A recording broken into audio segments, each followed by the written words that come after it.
তাই অনুরোধ করব, এই সংসার বড় বিচিত্র জায়গা। এখানে একমাত্র ভগবানকেই ভালোবাসুন, তাকেই একটু প্রাণের প্রাণারাম করে দিন, তার কাছে যান, তাকে একটু ফুল তুলসী দিন, তাকে একটু সুন্দর করে নয়ন অভিরাম মাধুর্যকে হৃদয়ের অনুরাগ মিশিয়ে দেখুন। আর সাধু সঙ্গে যান, সাধু সঙ্গে না গেলে, হরিকথা শ্রবণ না করলে, তার অসমধ্য মাধুর্য শ্রবণ না করলে কখনোই প্রেম আসবে না। আপনাদের জীবনে প্রেম প্রাপ্তি হোক, আপনাদের জীবনে ভগবানের প্রতি আকুল নিবেদন অনুরাগ আসুক। এই হলো স্পর্শমণি, এই হলো পরশমণি, তাকে ভালোবাসা, তাকে সর্বস্ব দেওয়া। গোবিন্দ তোমার হলাম যদি বলে একবার, ভববন্ধ হইতে গোবিন্দ তারে করেন পার। ছোট্ট একটা লীলা বলেই 5 মিনিটেই বিশ্রাম। কি করে শ্রবণে প্রেম হয়, আহা! দেখুন, আমি আগেও বলেছি কিছু লীলা বারবার স্মরণে আসে। একটি হলো চম্পা, আর একজন নাম সরলা, 2 বোন, একজনের 12 একজনের 10 বয়স। একদিন কি মনে করে ওদের গ্রামে ভাগবত শুনছেন, ওই ভাগবতে গিয়ে বসেছেন। আর ভাগবত প্রবক্তা বলছেন, বৃন্দাবনে যদি কেউ যায় আর যমুনা পুলিনে ব্রজের ধুলি যদি কেউ মাখতে পারে, আর ব্রজে গিয়ে যদি কোনো সাধুর দর্শন পাওয়া যায়, তবে সেই সাধুর কৃপায় গোপালকে পাওয়া যায়। 2 বোন এটা ভাগবত শুনে এসে রাত্রে ঘুমায়নি। চম্পা সরলা বলছে, বোন, বৃন্দাবনে গেলে, রেণু মাগলে, সাধু দর্শন করলে যদি গোপাল পাওয়া যায়, চল না, এই রাতেই আমরা হাঁটতে হাঁটতে যাই বৃন্দাবনে। ওখানে যদি কোনো সাধুর দেখা পায়, ওখানে যদি ব্রজের ধুলি মেখে গোপালকে পায়। আর ওরা যাওয়ার জন্য বলল, গোপাল তো সাধু দেখলে পাবো, কি নিয়ে যায়? একটু মাখন নিয়ে গেছে, গোপাল মাখন ভালোবাসে। 2 বোন সারা রাত অনুরাগে ঘুমায়নি। এই প্রীতি প্রেমের অজানা আকর্ষণে ওরা পায়ে হেঁটে 50 কিলোমিটার বৃন্দাবনে চলে গেছে। এ ধুলাগুলিকে মাখছে, এ ধুলা।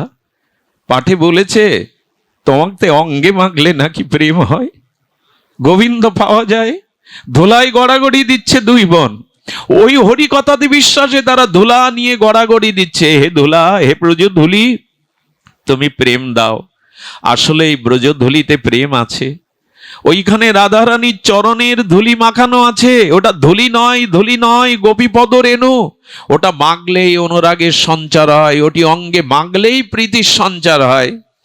তারা মেখেছে, যমুনাকে প্রার্থনা করছে, হে যমুনে, হে যমুনে, তুমি একবার সাধু দেখিয়ে দাও, একবার আমাদের গোপালকে, লালাকে মিলিয়ে দাও। বৃক্ষকে ডেকে ডেকে বলছেন, বাবাজি পাঠে বলেছেন, তোমরা মনি ঋষি, বলে দাও না গোপাল কি করে পাবো। যদি কখনো যুক্তি তর্ক বাদ দিয়ে চোখের জলে ব্যাকুল হতে পারেন ভগবানের জন্য, তখনই ভগবানকে তার হৃদয়ে আড়রণ তুলে আপনার কাছে টেনে আনতে পারে বিশুদ্ধ চোখের জল। কেউ যদি ভগবানের জন্য বিরহে কাতর হয়ে, লোককে দেখানোর জন্য না, অনুকরণ করে না, নকল করে না, যাত্রা অভিনয়ের মতো না, কেউ যদি সত্যি সত্যি ভগবানকে পাওয়ার জন্য নিষ্কপটে ভগবানকে ডাকতে থাকে চোখের জলে, ভগবানের আসন কেঁপে ওঠে, হৃদয় কেঁপে ওঠে। ভগবান বলেছিলেন, আমি সবকিছু সহ্য করতে পারি, ভক্তের চোখের জলকে আমি কখনো সহ্য করতে পারি না। এরা যমুনার কাছে ভিক্ষার গিয়েছে, চম্পা সরলা ডেকে চলেছে, দেখা দাও, সাধুকে মিলিয়ে দাও।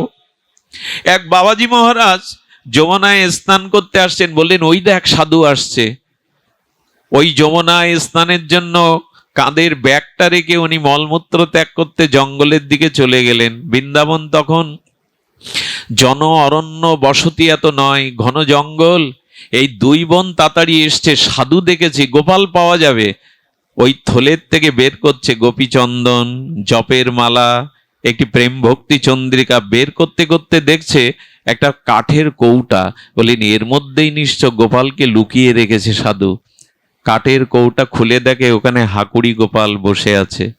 ওরা তো এর আগে গোপাল দেখেনি। বলে, এই দেখ সরলা।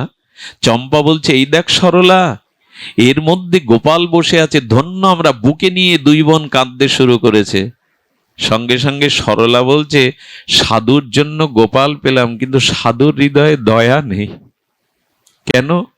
ওই ছোট্ট কাঠের বাক্সের মধ্যে বসে বসে না গোপালের পা বেঁকে গেছে। দেখ হাকুড়ি গোপালের পা বাঁকাতো, ওরা তো জানে না। বললেন সাধুর দয়া কই, সাধু এমনি করে কাঠের বাক্সে রেখেছে, এটা গোপালের পাটা বেঁকে গেছে। খুব কষ্ট হয়েছে গোপাল তোমার, না এগুলো আবেগ না, এইগুলোই প্রেম। প্রেম কখনো বুদ্ধি দিয়ে হয় না, পরিকল্পনা করে হয় না, এটা হৃদয়ের শতশীর্ষ অনুরাগের প্লাবন। বন্যা যেমন সবকিছু ভাসিয়ে নিয়ে যায়, প্রেম তেমনি সবকিছু ভাসিয়ে নিয়ে যায় অনুরাগে। তখন বলছে যে মাখন এনেছিলাম আয়না, মাখন দিয়ে একটু পাটা টেনে দিই যদি সোজা হয়ে দাঁড়ায়। চোখের জলে এই নির্মল মাখন দিয়ে চম্পা সরলা পা টেনে বলছে তোমার খুব কষ্ট হয়েছে গোপাল, একটু উঠে দাঁড়াও না। ভক্তাধীন ভগবান এই প্রেমের চোখের জলে ওখানে হাকুড়ি গোপাল দাঁড়িয়ে পড়েছেন, গোপাল হয়ে দাঁড়িয়ে পড়েছেন, তাদের দর্শন দিয়ে ধন্য করছেন। যেই না দাঁড়িয়েছে মাখন সেবা দিয়ে বুকের মধ্যে চেপে ধরেছে। সুধীবৃন্দ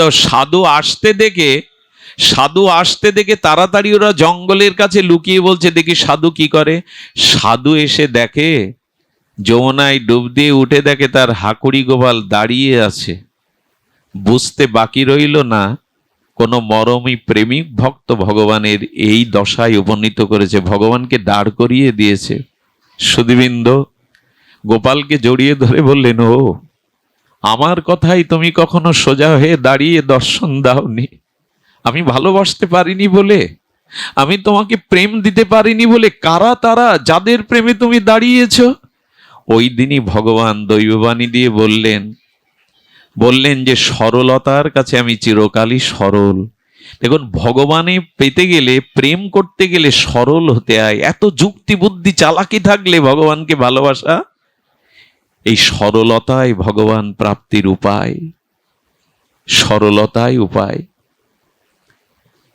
আমাদের গোপালগঞ্জের চামেলি মাকে দেখেছি, হরিনামে কাঁদতেন, গুরুদেবের কথা শুনলেই চোখে জল আসতো, অনুরাগ আসতো। কারো কারো এমন হয় হরিনামে যদি চোখে জল আসে না, তার লীলা শুনলে যদি হৃদয়টা দ্রবীভূত হয় না, জানবেন কিছু কিছু প্রেম আপনার হৃদয়কে স্পর্শ করেছে। বিশেষ করে ভগবানের নাম রূপ লীলা কথা শুনতে গিয়ে যদি প্রেমাশ্রু ঝরে, হৃদয় যদি দ্রবীভূত হয়, এই দ্রবীভূত হৃদয়ে অনন্ত জন্মের পাপ বাসনা চলে গিয়ে হৃদয়ে ভগবানকেই বসিয়ে দেয়। তাই অনুরোধ করব, এই সংসার বড় বিচিত্র জায়গা, এখানে একমাত্র ভগবানকেই ভালোবাসুন, তাকেই একটু প্রাণের প্রাণারাম করে দিন, তার কাছে যান, তাকে একটু ফুল তুলসী দিন, তাকে একটু সুন্দর করে নয়ন অভিরাম মাধুর্যকে হৃদয়ের অনুরাগ মিশিয়ে দেখুন। আর সাধু সঙ্গে যান, সাধু সঙ্গে না গেলে, হরিকথা শ্রবণ না করলে, তার অসমধ্য মাধুর্য শ্রবণ না করলে কখনোই প্রেম আসবে না। আপনাদের জীবনে প্রেম প্রাপ্তি হোক, আপনাদের জীবনে ভগবানের প্রতি আকুল নিবেদন অনুরাগ আসুক। এই হলো স্পর্শমণি, এই হলো পরশমণি, তাকে ভালোবাসা, তাকে সর্বস্ব দেওয়া। গোবিন্দ তোমার হলাম যদি বলে একবার, ভববন্ধ হইতে গোবিন্দ তারে করেন পার। ভগবান পারই করেন। একবার এক অন্য শাসকের অত্যাচারে এক ব্রাহ্মণ তার স্ত্রীকে নিয়ে পালিয়ে যাচ্ছে যে ধর্ম ত্যাগ করব না, দেশ ছেড়ে ঘর ছেড়ে চলে যাব, ধর্ম ত্যাগ করব না। আরে পেছনে সেনারা আসছে তাদের ধর্মচ্যুত করবে বলে যেতে যেতে নদীর ধারে গিয়ে দেখছে মাঝি নেই, নৌকা নেই। পেছনে সেনারা স্ত্রীর হাত ধরে বলল জীবন দেব এই নদীতে বিসর্জন দিয়ে, কিন্তু ধর্ম ত্যাগ করবো না, এসো ঝাঁপ দেই। যেই ঝাঁপ দিতে গেছে হা গৌর বলে এক নবীন মাঝি এসে বললেন, দুর্গা ঝাঁপ দিতে হবে না, এই নৌকায় ওঠো। নৌকায় করে পার করে দেওয়ার পরে বললেন আপনাকে কি দেব? ধর্ম বাঁচালেন, জীবন বাঁচালেন। বললেন আজ কিছু দিতে হবে না, একদিন চেয়ে নেব। মহাপ্রভু একদিন ডাকছেন, মহাপ্রভু একদিন এই ভক্তকে ডাকছেন অনেকদিন পর, তোমার মনে পড়ে একদিন এক মাঝি তোমায় পার করেছিল? বলে হ্যাঁ প্রভু, কে সে? বলো সেদিন আমি তোমার নৌকা নিয়ে পার করে দিয়েছিলাম, আমি পার করে দিয়েছিলাম। বললেন প্রভু যদি পার করে থাকো তবে আর একটা নিবেদন, সেদিন তুমি পার করে দিয়েছিলে, কিন্তু আর একটা খেয়াঘাট আছে, আর একবার আমাকে পার হতে হবে। সেই খেয়াঘাটের মাঝি হয়ে সেদিনও পার করে দিও। সেদিন আমি কিছু দিতে না পারি, এমনি করে তুমি পার করে দিও। ওই ঘাটে একমাত্র ওই ভগবানই আছে, আর কোনো মাঝি নেই। ওই মাঝির কথা একটু ভাবুন। ওইখানে গিয়ে বসে থাকতে হবে যেন তিনি তরণীতে পার করে দেন। এই পারের চিন্তা করে এই মরময় জগৎ থেকে ভগবানের রাজ্যে যাওয়ার জন্য একমাত্র মাঝি কান্ডারি ভগবানই। তাকে অন্তত দিনন্তে একটু স্মরণ করুন। সময় তো ফুরিয়ে আসছে, এ জগতের আয়ু সময় ফুরিয়ে আসছে, তাকে স্মরণ করুন যাতে শেষের খেয়াতে তিনি আমাকে তুলে নেন। ডাক্তারবাবুকে কি বলে ধন্যবাদ দেব?